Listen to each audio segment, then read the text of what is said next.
Gracias por la puntualidad que nos permite iniciar esta actividad casi en hora.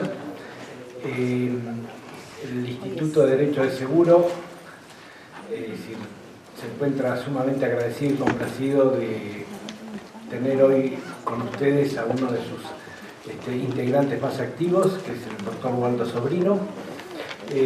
Creo que no hace falta presentar al doctor Sobrino.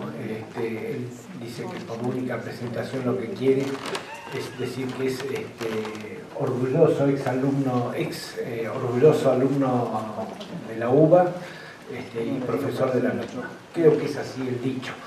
Bueno, pero lo fundamental creo que me parece como introducción a esta charla es que estamos en importantes cambios legislativos, no solamente la reforma constitucional, sino el Código Civil y cómo impacta el Código Civil en todo, digamos, el derecho de seguros. Sobre seguro creo que es una de las materias donde más se ha escrito. Es decir, yo creo que debe ser por lejos la materia más tratada. Pero doctrina, creo que poca. Y yo creo que uno de los hacedores, digamos, me atrevo a decir, el más fecundo hacedor de doctrina en épocas contemporáneas es Waldo, y por eso creo que tenemos que aprovechar este ciclo de 3 charlas que venimos organizando en el Instituto desde hace ya varios años. Bueno, y agradecerle muchísimo a Waldo que todos los años preste su valiosísima colaboración para, digamos, dar estas charlas. Bueno, creo que ya la presentación está hecha. Gracias, Waldo. No le crean nada a Eduardo porque es un amigo, así que todo lo que dice deriva de la amistad. Amigos, muchísimas gracias por estar acá. Es un placer realmente que haya tanta concurrencia. Ahora, hay un pequeño error en la presentación del curso, porque esto no es un curso, no es un seminario. Tan solo vamos a trabajar en conjunto. Todo lo que yo diga no van a ser afirmaciones, van a ser casi preguntas que hago para que lo charlemos entre todos. Es más, con el nuevo Código Civil, creo que ya a esta altura lo que tenemos que hacer es terapia de grupo. Tenemos un nuevo código, nos cambiaron todo, y acá hay niñas muy jóvenes, pero también hay señores de mi edad, y lo que sabíamos durante los últimos 50 años, de un día para el otro cambió. Es bueno, malo, y yo creo que es brillante. Ya se estaba poniendo un poco arcaico, un poco viejo lo que habíamos estudiado. Y realmente, ¿saben qué? Formamos parte de una generación privilegiada. Somos los primeros abogados que van a trabajar con el nuevo código. Vamos a ser los primeros doctrinarios que vamos a escribir con el nuevo código. ¿Recuerdan cuando íbamos a la facultad y escuchábamos Lafay, los grandes maestros, Jean Villa, Borda? Esos somos nosotros ahora. En el futuro van a creer que éramos gente seria, sí, claro. Así que lo que vamos a hacer es reanalizar todo lo que tenemos. Yo quiero ser honesto intelectualmente, yo soy abogado especialista en seguros y mi corazoncito está con los consumidores de seguros. Así que me causa placer morderle la yugular a las compañías de seguros, pero no porque tengan la razón ni mucho menos, reitero, vamos a plantear cosas, vamos a pensar en conjunto. Es decir, este nuevo código se va a aplicar solamente 100 años más, 200 años más, y vamos a ser los primeros que vamos a analizarlo. ¿Hay acá abogados de compañías de seguros? 1, 2... Bueno, bienvenidos, buenísimo. Allá en la UBA nosotros tenemos un sistema para dar clases que se llama sistema Pimpinela. Entonces, ¿qué hacemos? Como lo que yo digo no es la verdad revelada, ni muchísimo menos, y yo no quiero que mis alumnos piensen como yo, me llevo siempre abogados de compañías de seguros. ¿Y qué hacemos? Como Pimpinela, nos peleamos delante de los alumnos. Es más, cuando llegan los profesores, le dicen a los alumnos, ¿ven? Todo lo que dice Waldo son tonterías. Y eso es bueno, porque vamos a pensar distinto. Entonces, ¿qué vamos a hacer? Vamos a plantear esta charla desde una palabra que me parece fundamental, y es herejía. Airesis, cambio, opción, alternativa. Vamos a plantear nuevas cuestiones de lo que puede pasar en el derecho de seguros. Y no solo eso, por el mismo precio también vamos a hacer futurología. Es decir, les vamos a contar a ustedes qué va a pasar en el derecho de seguros en los próximos años. Ustedes me dicen, Waldo, wow, ¿sabés lo que va a pasar en el futuro? ¿Quién va a ganar las elecciones? Bueno, milagros no hago, pero sí futurología. ¿Por qué? Es muy fácil hacer futurología.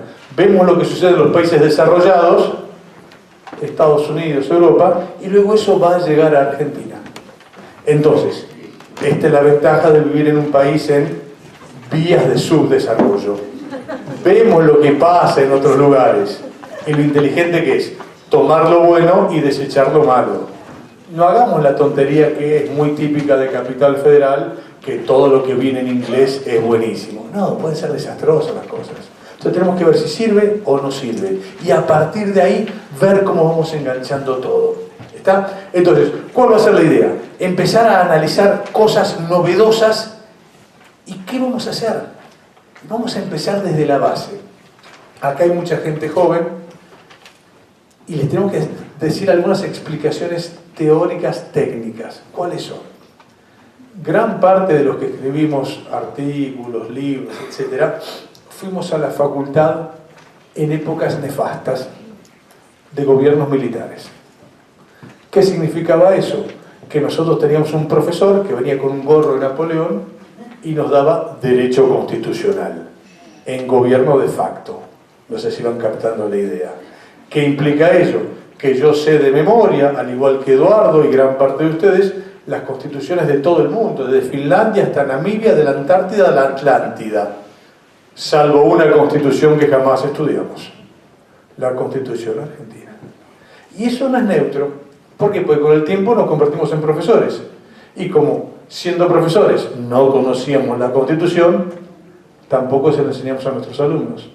Ergo, tenemos dos generaciones que tenemos ciertas falencias importantes. Entonces, ¿qué vamos a hacer? Vamos a ver qué nos dice el nuevo Código Civil y Comercial, que nos aporta cosas que son muy importantes. ¿Recuerdan ustedes a nuestro amigo Hansi Kelsen? Cuando nos hacía la pirámide. En nuestra época, Constitución Nacional, tratados internacionales, leyes, decretos. Esa era la tradición.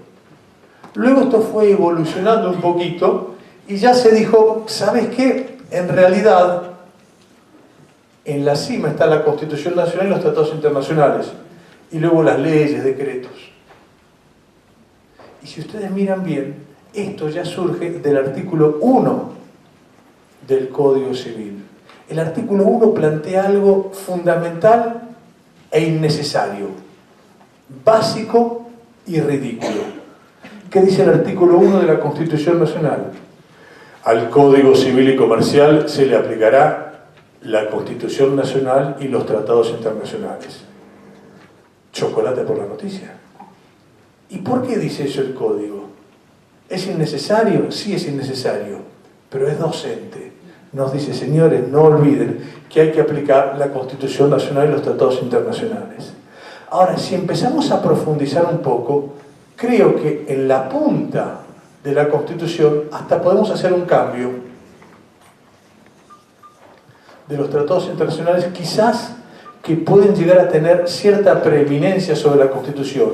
Estamos hablando del artículo 75, inciso 22, y en la Constitución, en lo que se nos interesa, el artículo 42. ¿Y por qué decimos todo esto? Porque tenemos que empezar a analizar realmente qué aporta o no los tratados internacionales para el tema de seguros y especialmente el enfoque de los consumidores de seguros. Y acá tenemos que analizar algunas cuestiones que son trascendentes. Fíjense ustedes, primera pregunta que nos tenemos que hacer, por ejemplo, la declaración de inconstitucionalidad, ¿es de oficio o a pedido de parte? ¿Qué opinan ustedes? De las dos formas me plantea el colega y tiene una certeza absoluta. Normalmente nosotros dijeron, no, por supuesto que esto es a pedido de parte. Y era así. La jurisprudencia nos demostró todo lo contrario. ¿Por qué? Porque llegamos al caso de la Corte Suprema, en el caso 1000 de Pereira, donde fue un caso que se llegó a la Corte Suprema y la parte accionante se olvidó de plantear la inconstitucionalidad. La paradoja era: ¿de qué trabajaba Milde Pereira? Que se olvidó de plantear la inconstitucionalidad. Jueza de Corrientes. Era un caso de remuneración de los jueces que se habían olvidado de plantear la inconstitucionalidad. Claro, llega a la Corte y la Corte dice: esta norma es inconstitucional, pero el accionante se olvidó de plantearla. La pregunta es: ¿la Corte tiene que dictar una sentencia basada en una norma inconstitucional porque se olvidó el actor de plantearla? Y evidentemente no. Entonces, noten acá que ya tenemos la cuestión de la posibilidad de plantear la inconstitucionalidad de oficio. ¿Quiénes trabajan en la justicia? Me temía la respuesta. No hay nadie en la justicia. Bueno, ¿por qué? Porque la justicia hoy tiene grandes herramientas con el nuevo Código Civil y Comercial. Entonces, noten ustedes que la inconstitucionalidad puede ser de oficio. Muy bien. Y ahora vamos a analizar el control de convencionalidad. El control de convencionalidad es algo que ya nos empieza a abrir la cabeza de otra manera. ¿Por qué? Porque es la aplicación de los tratados internacionales del artículo 75, inciso 22, a los casos concretos. Bien, pero, Waldo, ¿y esto se puede aplicar a los consumidores de seguros? La realidad es que ya en el año 93, Carlos Gersi había pontificado algo que en su momento no le dimos la trascendencia que correspondía, y claramente dijo: el derecho de consumo forma parte de los derechos humanos. Lo que parecía una frase que no iba a tener mucha consecuencia. Pero ¿qué implica esto? Y fíjense que todavía ni siquiera empezamos a hablar de seguros. Esto va a implicar que si se aplican los tratados internacionales y el derecho de consumo es un derecho humano, todo lo del 75, inciso 22, necesariamente va a aplicarse a los consumidores. Y no solo se aplica a los consumidores, se aplica como categoría supralegal, lo que va a implicar que ninguna norma, léase Código Civil, léase Ley de Seguros, puede ir en contra de los tratados internacionales. Y entonces acá vamos a ir a lo concreto, porque ustedes mañana tienen que ir a trabajar a tribunales. Che, bueno, pero ¿y esto nos sirve de algo para la práctica diaria? Y la respuesta es sí. ¿Por qué? Los tratados internacionales tienen algunos principios aplicables inmediatamente. El primero es el principio pro hominis, lo que va a implicar que necesariamente toda normativa debe interpretarse en favor del ser humano de carne y hueso. Primera cuestión. Segundo principio, son normas operativas. ¿Qué implica esto? Ustedes recordarán, cuando íbamos a la facultad, cuando vimos derecho constitucional, había normas programáticas y operativas. ¿Y qué eran las normas programáticas? Y los abogados somos muy propensos a vaciar de contenido aquello que no nos gusta. Entonces, cuando la Constitución Nacional te daba algunos derechos, alguien dijo: no, momentito, eso es un derecho que está en la Constitución Nacional, pero es una norma programática. Lo que implica que es un programa, de manera tal que hasta que no haya una ley que lo reglamente, eso no se va a aplicar. Entonces teníamos un derecho en teoría, pero en la práctica no se aplicaba. ¿Qué dijo la Corte Interamericana de Derechos Humanos? Señores, absolutamente todos los derechos que están en los tratados internacionales son operativos. Punto. No necesitan ley que lo reglamente. Segundo principio que está vigente hoy en Argentina, reitero, categoría supralegal. Tercero, la progresividad. ¿Qué implica esto? Que necesariamente la normativa que se vaya dictando tiene que ir en avance para la protección de los más vulnerables. Y la cuarta, que es la más importante en mi criterio, es el principio de no regresión. ¿Qué va a implicar esto concretamente? Que los derechos que tienen los consumidores son derechos adquiridos de orden público. Lo que implica que, bajo ningún punto de vista, una normativa posterior puede dejarlo sin efecto. Si yo les preguntara, amigos, ¿se podría establecer la pena de muerte en Argentina? La respuesta es no. ¿Por qué? Por el principio de no regresión. Una vez que en un país no hay pena de muerte, no se puede volver a establecer la pena de muerte porque se viola el principio de no regresión. Y la pregunta va a ser, ¿y esto qué tiene que ver con el Código Civil y Comercial? Y yo creo que mucho.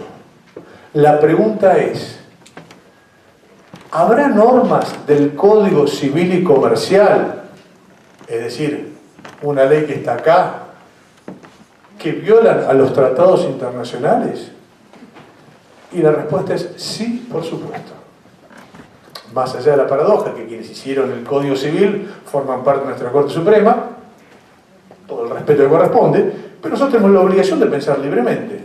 Entonces lo que vamos a analizar es, ¿el Código Civil soporta un control de convencionalidad? Es decir, si el nuevo Código Civil viola los tratados internacionales. Y vamos a ver que en algunas cosas el Código Civil es muy bueno, en otras es muy malo, y en otras es inconvencional, es decir, ha violentado pautas de los tratados internacionales. Les pongo un ejemplo y después lo vamos a desarrollar.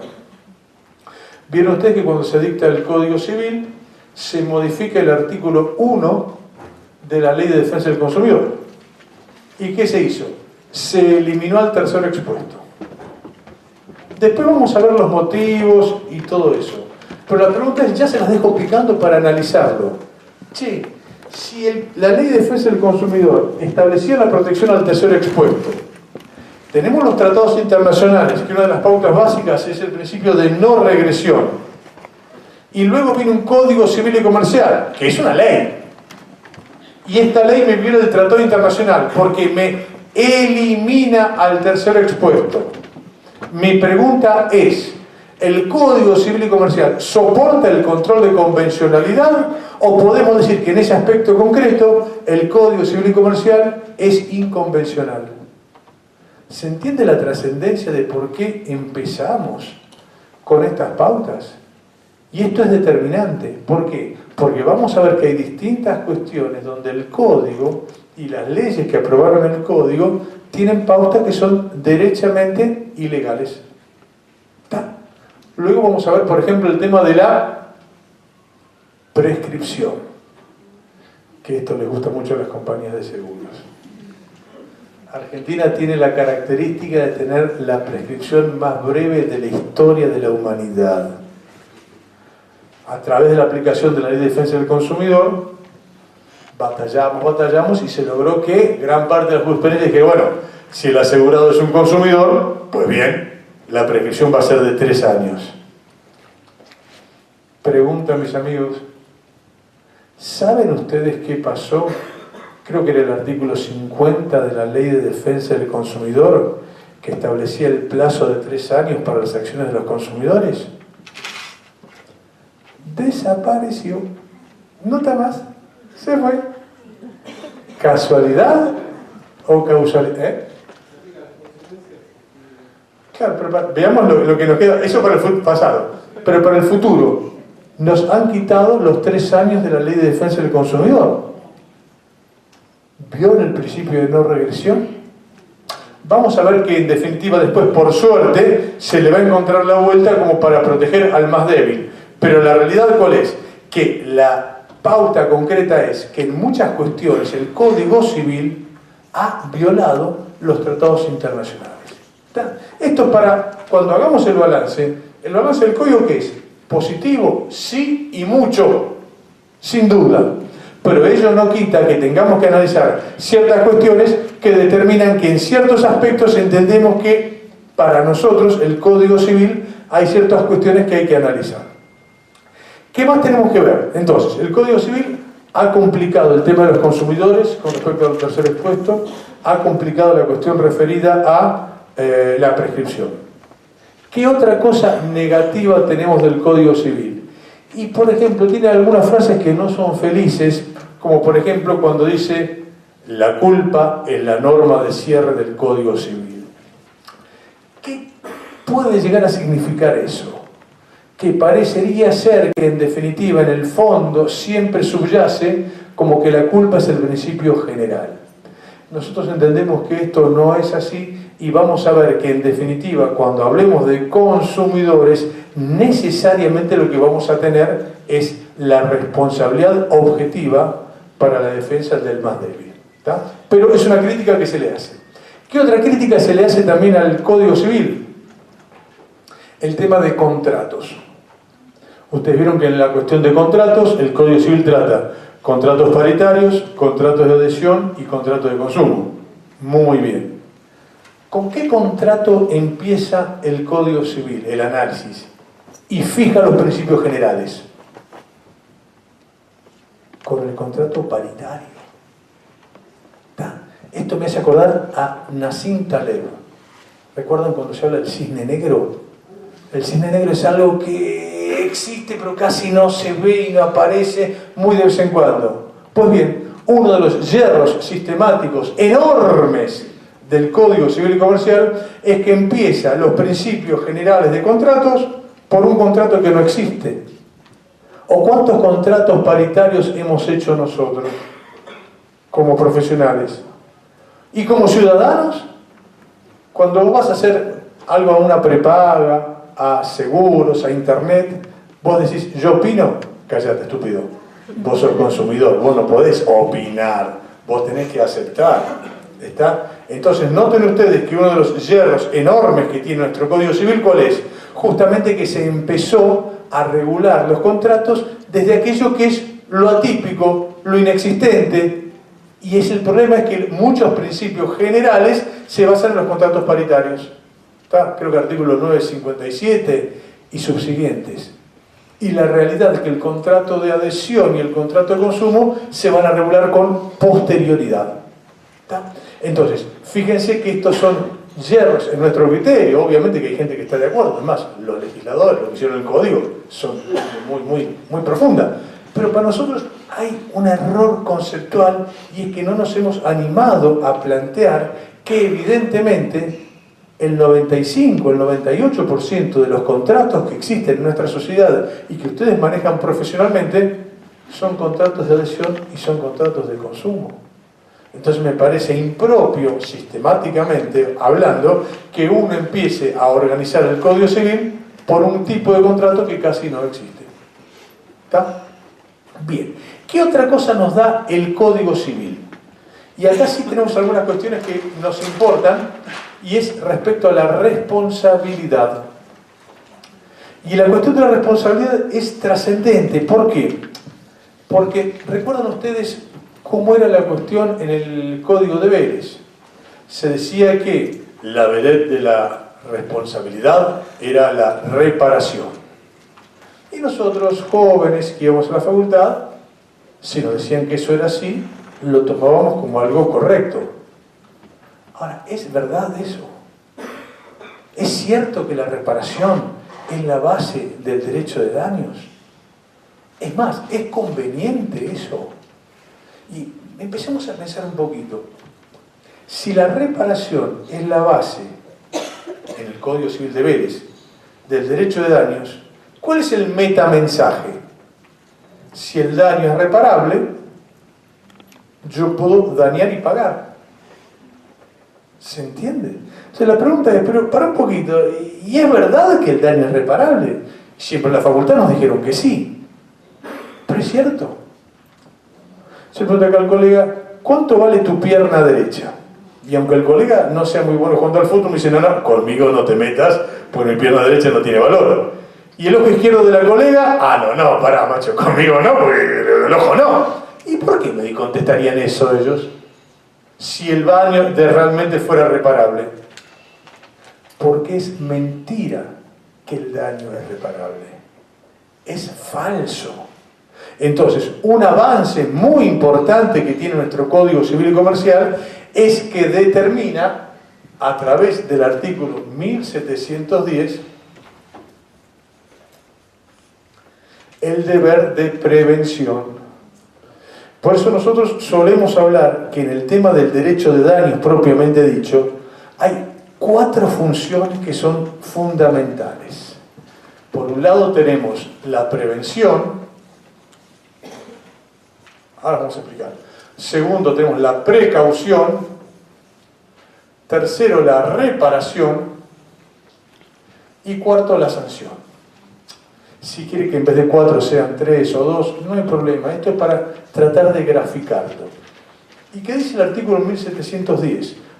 Justamente establece el deber de prevención para que el daño no se produzca. ¿Está? Si nosotros sabemos que algo va a producir un daño, evidentemente esto hay que prevenirlo. ¿Y cuál es la diferencia de la prevención con la precaución?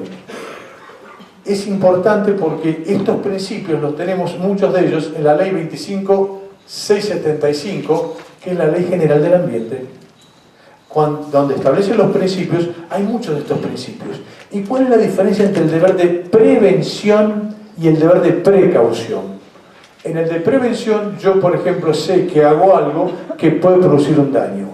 En tanto que en el deber de precaución, yo no tengo la certeza científica, pero tengo una alta sospecha de que algo puede producir un daño. Organismos genéticamente modificados, por ejemplo, ¿producen daño o no? Y científicamente no hay nada, pero hay una alta sospecha. Clonación. ¿Recuerdan ustedes a la oveja Dolly? ¿Saben dónde está? Explotó.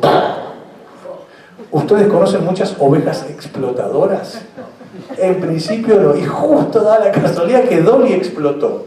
¿Explotó porque era clonada? La verdad que no lo sabemos, no tenemos la certeza, pero tenemos una altísima sospecha de que explotó por la clonación. Por eso es que se trata de hacer un parate en el tema de clonación, porque realmente no se sabe si puede producir daños o no. ¿Por qué? Porque si se avanza con esto y después se descubre que produce daños, ya va a ser tarde. Supongamos que estamos en el año 2040 y les digo, amigos, tengo una buena y una mala noticia.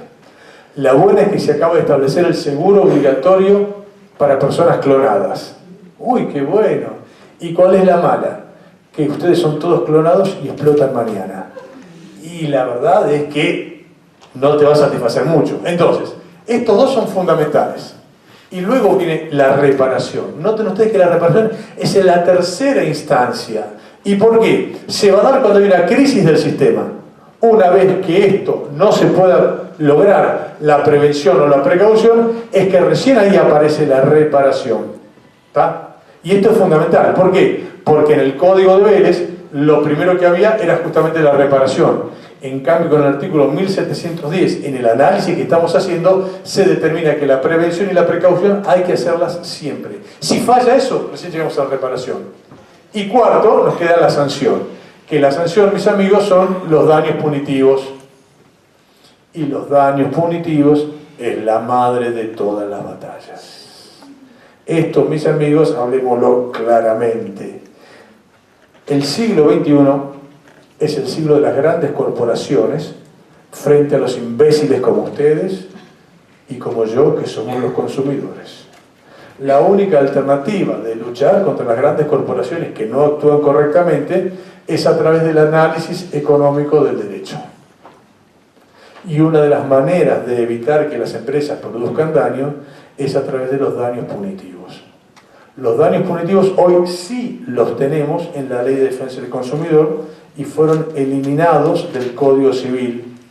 Gracias a Dios, porque la redacción que tenían no era de lo mejor en cuanto a cómo se iban a aplicar. Ahora, esto de los daños punitivos no es solamente una cuestión teórica. La próxima charla, cuando nos encontremos, vamos a hablar de las víctimas de accidente de tránsito, si pueden ser considerados consumidores o no. El Código no quiere que sean consumidores. Yo creo que sí serán consumidores. ¿Y por qué esta distinción fundamental, si sos consumidor o no? Por los daños punitivos. Esto va a ser la gran división que nos va a determinar si se puede aplicar algo o no. Y acá justamente va a ser si se aplican los daños punitivos, que sería la cuarta función del derecho de daños. Por eso tenemos que, cuando hablamos del derecho de daños, hablamos del Código Civil, sí, pero también hablamos de la Ley 25.675, que es la Ley General del Ambiente, también hablamos de la Ley de Defensa del Consumidor. Tenemos que hacer todo un paquete para proteger al más débil. ¿Está? Entonces, ¿qué tenemos nosotros? La nueva responsabilidad civil yo creo que la podemos enfocar así. El centro estaría el artículo 1757, que es el que te determina la responsabilidad objetiva. Y esto es fundamental, porque te determina la responsabilidad objetiva, pero con un carácter superador del viejo artículo 1113. Porque el 1113 te establecía la responsabilidad objetiva por las cosas dañosas. En cambio, hoy, el artículo 1757 te establece la responsabilidad objetiva por la actividad de la empresa. Este es un salto cualitativo espectacular en favor de los más débiles. Por tanto, este artículo 1757 con el, creo que era el 1723, van a ser la base de la responsabilidad objetiva. Ahora, ¿cómo ha mejorado esto y cómo podemos buscarle enfoques positivos para los más débiles? Primero de todo, vamos a ver algunas cuestiones donde las grandes empresas pueden tener limitadas sus capacidades de eximirse de responsabilidad. Un artículo muy importante es el 1733, inciso E. Ustedes recuerdan que con el Código de Vélez-Sarsfield, el artículo 514 establecía que cuando había caso fortuito o fuerza mayor, el demandado quedaba eximido de responsabilidad. Muy bien. ¿Qué produjo el artículo 1733? Un cambio copernicano. ¿Cuál es el título del 1733? Responsabilidad por caso fortuito. Noten ustedes la gran variedad que se produjo, el gran cambio que hay ahora. El 1733 te permite la responsabilidad por caso fortuito, por distintas circunstancias. Cuando hay culpa, cuando se inicia el caso fortuito, cuando te es actividad ilegal, o el 1733, inciso E, cuando está vinculado con la actividad de la empresa. Entonces, noten ustedes cómo ha cambiado muchas cosas en el sentido de que una empresa es responsable por la propia actividad. Antes había que hacer toda una vuelta muy grande, en el 514, aplicar la teoría de Exner, de la ajenidad, era todo un lío tremendo. Hoy ya lo tenemos en el artículo 1733. Nota a pie de página. Para aquellos que sean abogados de empresas aseguradas, tengan mucho cuidado, porque una de las causales de exclusión de cobertura es el caso fortuito y la fuerza mayor, que tenía su lógica con el Código de Vélez, porque si había caso fortuito y fuerza mayor no había responsabilidad. Pero hoy con el nuevo código, si la póliza de tu empresa no te cubre el caso fortuito y la fuerza mayor, pero el 1733 te dice que sí vas a ser responsable, esto puede ser un dolor de cabeza para el momento en que haya un siniestro. ¿Está? Entonces, primeras cuestiones de cómo las causales de exhibición de responsabilidad se van limitando.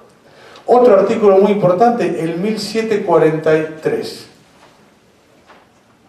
Este artículo tiene muy poca prensa, pero es fundamental y creo que es una de las herramientas más importantes que vamos a tener para defender al más débil. ¿Qué establece? La no aplicación del límite de responsabilidad o de indemnización cuando se viola el orden público, cuando se viola la moral, la buena fe, las normas imperativas o se trate de cláusulas abusivas. Fíjense ustedes la trascendencia que va a tener todo esto, que lo vamos a hablar en charlas posteriores, porque uno de los temas que vamos a analizar es, ¿una compañía de seguros puede ser responsable en exceso de la suma asegurada? Mi respuesta la adelanto, sí, por supuesto. Más bien que lo puede ser. Vamos a ver en cada caso en particular. A las compañías de seguros esto no les va a gustar mucho, seguro. Pero vamos a charlarlo, a ver de qué se trata. Y yo creo que sí. Es más, les voy tirando algunos títulos para que lo veamos.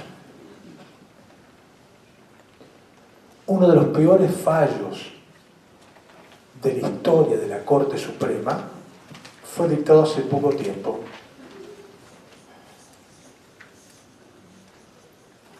El fallo Flores. Este fallo es del 6 de junio del año 2017. Después lo vamos a ver un poco más profundamente, pero les voy tirando el título para que veamos si es tan ilógico el hecho de que alguien tenga que pagar más allá de la suma asegurada. ¿Qué dice el fallo Flores en síntesis?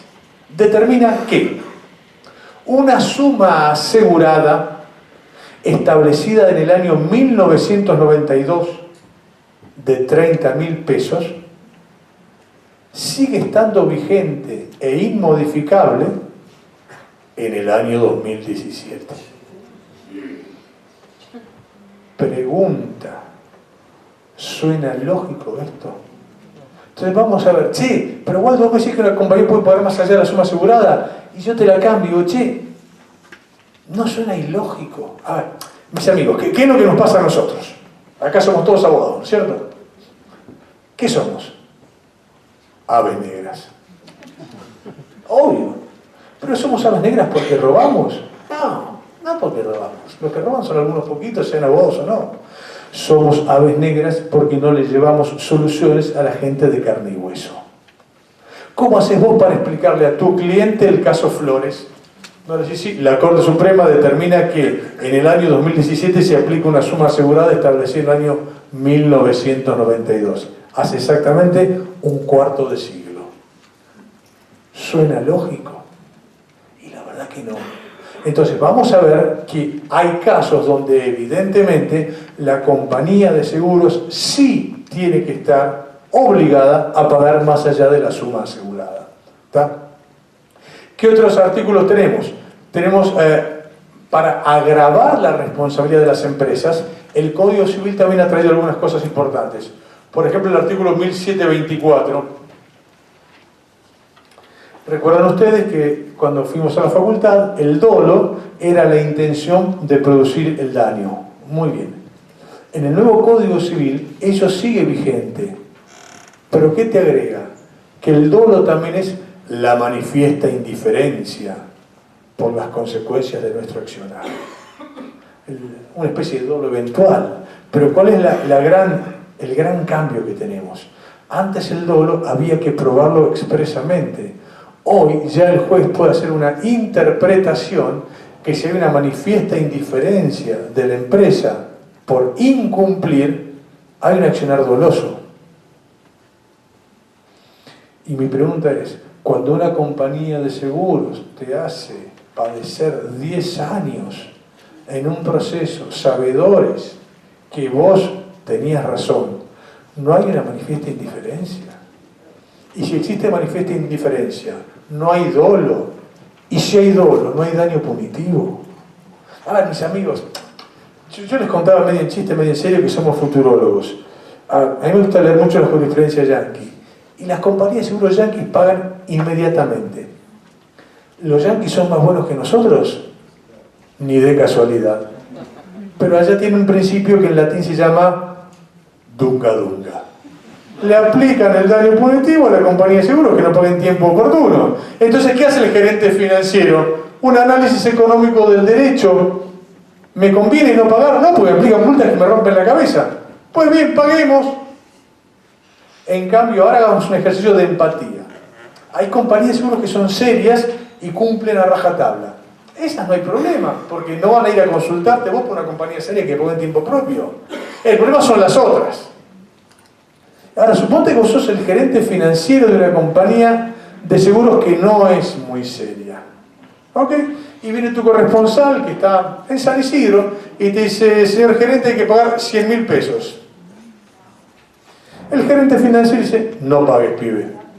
No, pero si vamos a juicio perdemos. Ganamos, perdemos, siempre ganamos. ¿Por qué? Lo único que le pide, le dice al corresponsal, patéeme el expediente lo más que pueda. Muy bien, ¿qué pasa? Dura el expediente 7 años. A los 7 años te aplican la tasa pasiva. La tasa pasiva hace que esto dé 107.000 pesos, con suerte. El gerente financiero, los 100.000 pesos los puso a trabajar y esto lo dio 250.000 pesos. Esto que es el spread es la ganancia financiera ilegal que tuvo la compañía de seguros a costa de ¿quién? De los imbéciles de ustedes y yo, que somos los consumidores. Pregunta, ¿esto está bien? Ahora, si a la compañía de seguros que no paga en tiempo propio, en vez de aplicarle tasa pasiva, le aplicamos daño punitivo, ¿actuarían igual? ¿Se entiende? Entonces lo que tenemos que hacer es ser inteligentes. A ver, yo no soporto que digamos la culpa es de los otros países que están en contra de Argentina. No, mis amigos, nadie se calienta por Argentina. Lo que es analizar las cosas. Habrán estado en Estados Unidos ustedes en un McDonald's. ¿Cómo es la salida de emergencia? Salen 8 elefantes bailando un vals, de lo grande que es la salida de emergencia. ¿Cómo es en Argentina? Para enanitos chiquititos y tenés que poner abajo.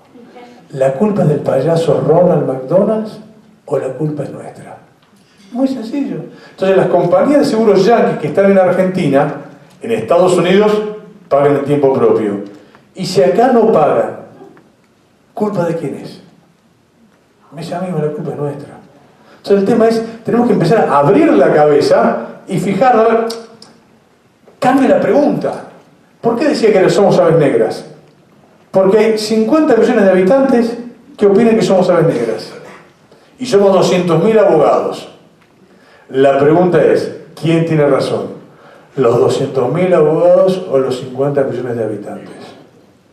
No quiero que nadie se suicide, ni mucho menos. Pero sabemos que no le estamos brindando solución a la gente. Entonces, ¿qué tenemos que hacer? Tenemos que reanalizar todo. Einstein decía, estupidez es buscar resultados diferentes haciendo siempre lo mismo. La pregunta es, ¿estamos satisfechos con el estado de la justicia? ¿Los asegurados están contentos con la situación que tenemos? Si la respuesta es sí, muchachos, nos vamos a casa, está todo bien, no hay nada que cambiar. Ahora, me temo que la gente no está muy conforme. Ni con el sistema de justicia, ni con las compañías de seguros que no cumplen, ni con nosotros. Y acá viene la pregunta, ¿deberíamos hacer algo? Y yo creería que sí. Entonces, fíjense ustedes que el 1724 nos puede dar herramientas muy importantes porque te habla de manifiesta indiferencia. Y ya te implica que ahí tenés dolo. Y si hay dolo, por supuesto que hay daño punitivo. ¿Qué otro tenemos? El artículo 1735. El artículo 1735 es muy interesante. ¿Por qué? Claro, ustedes recuerdan que cuando íbamos a la facultad nos decían ¿quién debe probar? El que alega debe probar. Y está bien, y no sé, siempre nos dijeron eso y parecía que era correcto. Ahora, ¿cuál es la realidad de los países? Que se aplica el artículo 1735, que es la teoría de las cargas probatorias dinámicas. ¿Y qué implica esto? ¿Quién tiene que probar? Tiene que probar aquel que se encuentre en mejores condiciones técnicas, económicas, jurídicas o fácticas. ¿Quién? El que está en mejores condiciones técnicas, económicas, jurídicas o fácticas. Y la pregunta es, entre una empresa, por ejemplo de seguros, y un asegurado, ¿quién está generalmente en mejores condiciones? La compañía de seguros. Por tanto, vamos a aplicar el artículo 1775 de las cargas probatorias dinámicas. Y esto es muy concreto. A ver, yo en una época era abogado de una empresa de emergencias médicas. Muy bien. Cuando me llegaba la demanda me decían, llamamos a la empresa de ambulancias y tardaron 4 horas. 4 horas, yo decía al gerente de operaciones, qué animal, ¿cómo hiciste eso? No, tardamos 20 minutos. ¿Para qué hice 4 horas? No, 20 minutos. Claro, y la cuestión es, vos le podés pedir a un pobre hombre que se le está muriendo un pariente que te acredite con 2 testigos y con escribanos a qué hora llamó y de qué manera. No. ¿Qué hicimos? Sencillo. Establecemos un sistema de grabación inviolable telefónico. Teoría de las cargas probatorias dinámicas. Entonces cada vez que nos llamaban, saltaba el tema de grabación y cuando yo iba a juicio, acreditaba la prueba. ¿Está? Esto es lo que tenemos que hacer. ¿Y esto se aplica a las compañías de seguros? Por supuesto. A ver, ustedes habrán visto que las compañías de seguros dicen, no te haga problema, si usted tiene un siniestro, hágame la denuncia por teléfono. Pregunta, ¿qué constancia te queda? Vos que hiciste la denuncia. Si se les ocurre decirte que no, estás en el horno. Además, ¿recuerdan ustedes cuánto es el plazo para hacer la denuncia del siniestro? 3 días. Hábiles o corridos. Corridos. Avisale a tu mamá que no tenga siniestro, que no tenga un fin de semana largo, por ejemplo.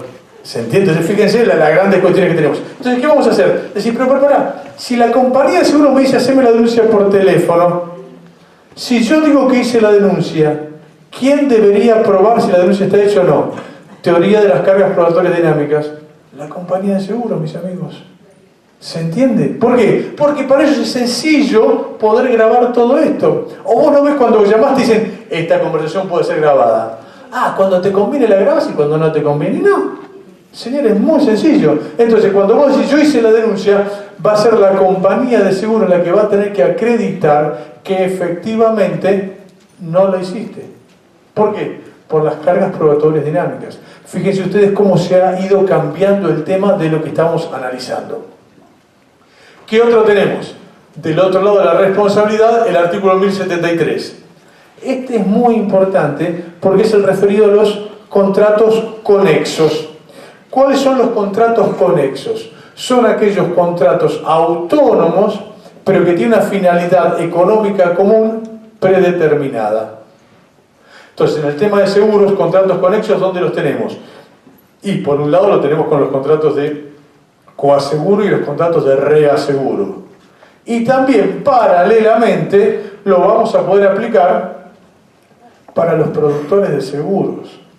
Porque uno de los temas básicos que tenemos que analizar es el productor de seguros. Si se manda una macana, ¿quién se banca esa macana? La cuestión es, ahí está la compañía de seguros. La cuestión es, si hay un problema de un hierro del productor de seguros, ¿quién soporta ese hierro? Dos alternativas, o la compañía de seguros o el asegurado. Hoy se dice, no, el productor de seguros no es un representante de la compañía de seguros. Después lo vamos a analizar. Pautas para aplicar. 1, contratos conexos.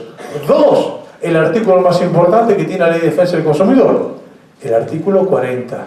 La cadena de comercialización y la responsabilidad objetiva y solidaria de todos los que participan en ella.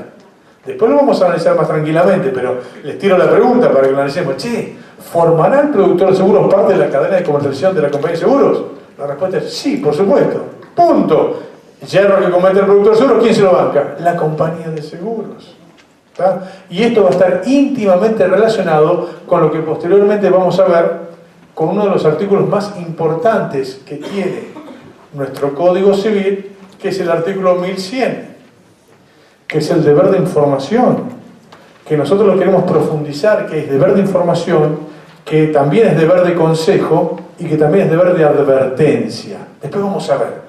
Y si se incumple cualquiera de esas cuestiones, ¿quién es responsable? El productor de seguros y la compañía de seguros, si no te informaron a vos como corresponde. ¿Está? Entonces, noten ustedes que en la parte de responsabilidad hemos mejorado mucho. La situación que tenemos ahora es más interesante. Ahora, ¿qué queremos hacer? Les planteamos que queremos hacer herejía.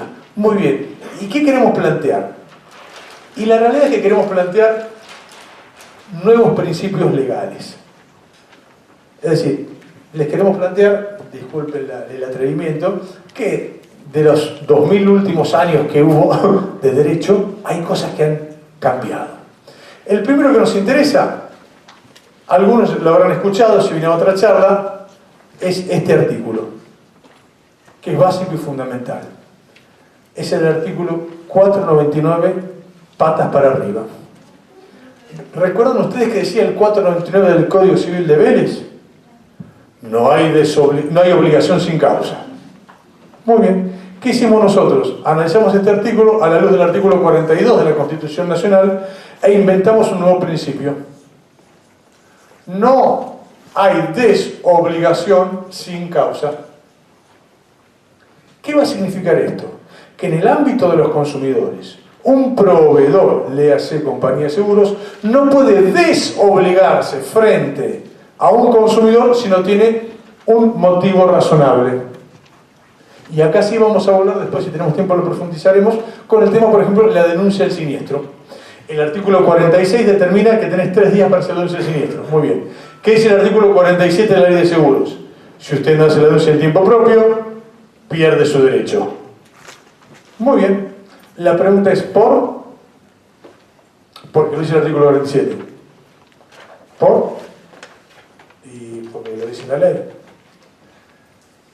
Ahora, mis amigos, ¿qué pasa si yo en vez de denunciar el día 3, la hago el día 5? ¿Puedo perder el derecho? Sí. ¿Por qué? Porque lo dice la ley. Pero a ver, y acá viene la aplicación del principio. No hay desobligación sin causa. Lo que va a implicar que para que el proveedor, en este caso compañía de seguros, pueda desobligarse frente al consumidor, va a tener que demostrar un perjuicio sustancial. Y esto que le estoy planteando no es nada que haya inventado yo, no me da la cabeza para tanto, pero sí leemos la jurisprudencia y la normativa de otros países. Por ejemplo, España. En España se determina que la denuncia del siniestro hay que hacerla dentro de los 7 días. Muy bien. Dice la ley que si el asegurado en vez de hacer la denuncia entre los 7 días la hace el día 8.544, el siniestro deberá ser pagado como si la denuncia hubiera sido hecha en tiempo propio. Usted me dice, esta es una joda de gallego. ¿Para qué me pusiste los 7 días? Como la ley sabía que se iban a preguntar eso, pone otro párrafo abajo. Luego que la compañía de seguros pagó el siniestro, en el hipotético caso que entendiera que ha tenido un perjuicio por la denuncia tardía, después de haber pagado el siniestro, debería iniciar un juicio ordinario explicando cuál fue el perjuicio sustancial que sufrió por la denuncia tardía. Mis amigos, le ponemos el título: no hay obligación sin causa. ¿Se entiende? Es decir, ¿por qué te van a dejar de pagar? Porque denunciaste tarde. Bueno, ¿sufriste en perjuicio? Ninguno. Y entonces, ¿pero qué me PH? No es así. Ha cambiado el mundo. El artículo 42 de la Constitución Nacional determina que hay que proteger al consumidor. Entonces mi pregunta es, si el artículo 42 dice que hay que proteger al consumidor, obviamente siempre dentro de la razonabilidad, pero si el 42 dice que hay que proteger al consumidor, si una norma me desprotege irrazonablemente al consumidor, ¿esa norma qué es? Inconstitucional. Pues bien, mis amigos, hoy uno de los nuevos principios es: no hay desobligación sin causa, de manera tal que para desobligarse, compañía de seguros, empresa de internet, prepaga, lo que fuera, frente a un consumidor. A ver, cuando yo hablo que somos unos imbéciles, no es una metáfora, estoy hablando de verdad. A ver, nosotros somos consumidores frente a la compañía de seguros, frente a internet, frente a la prepaga, frente al cable, frente a telefonía, frente a todo. Frente a los bancos, ni hablar. Hay una vieja frase atribuida a Bertolt Brecht, no sé si será verdad, que yo la aplico a las compañías de seguros, y Bertolt Brecht dicen que decía que hay una sola cosa más inmoral que fundir un banco. Fundarlo. No, dicen que lo decía Bertolt Brecht, yo no sé si será verdad o no. Pero bueno, mis amigos, ¿saben? Esa gente gana mucha plata. Cerratería, entre ellos y yo hay algo personal. Me suena raro muchas cosas que hacen. Entonces, planteo, no vamos a ir en contra, ¿no? Como si fuera una inquisición contra las empresas. Obviamente se enojaron de vuelta los bancos ahora. No vamos a ir contra ellos, pero sí hacer las cosas razonables. Todo tiene que ser equilibrado. Entonces, primer principio que desarrollamos: no hay desobligación sin causa. Segundo principio, y acá les pido por favor que volvamos a cuando éramos jovencitos. Las niñas no, porque son todas jóvenes, pero los viejos varones como nosotros. Cuando vos tenías 17, 18 años y fuiste a la facultad, vino el profesor, te dijo algo, vos te reíste y este pibe está borracho, pero después con el tiempo te fueron formateando. ¿Qué te dijo ese profesor? De Introducción al Derecho Civil 1. El derecho se presume conocido por todos. Y vos dijiste: no, profe, es mentira, no se presume. Sí, pibe. No, profe, callate, es así. Y al tiempo que dijimos: es así. El derecho se presume conocido por todos. No hay nadie que nos esté escuchando. ¿Es verdad? Sabemos que es mentira. Absolutamente mentira, pero lo seguimos repitiendo porque alguien lo dijo, y si lo dijeron tantas veces hace 2000 años, será verdad. Seguro que será verdad. ¿No se están engañando como a quinceañeras? La respuesta es sí, por supuesto. No hay ninguno. De vuelta, ¿por qué no llaman aves negras? Decirle a tu tía hoy: che, tía, o mamá en la cena: mamá, vos te sabes todas las leyes de seguros, de bancos, de internet. Le atragantaste la comida, ¿ok? Y la pregunta es: ¿y eso es correcto? ¿Está mal? Bueno, yo creo que tenemos soluciones. ¿Y la solución qué es? De orden teológico.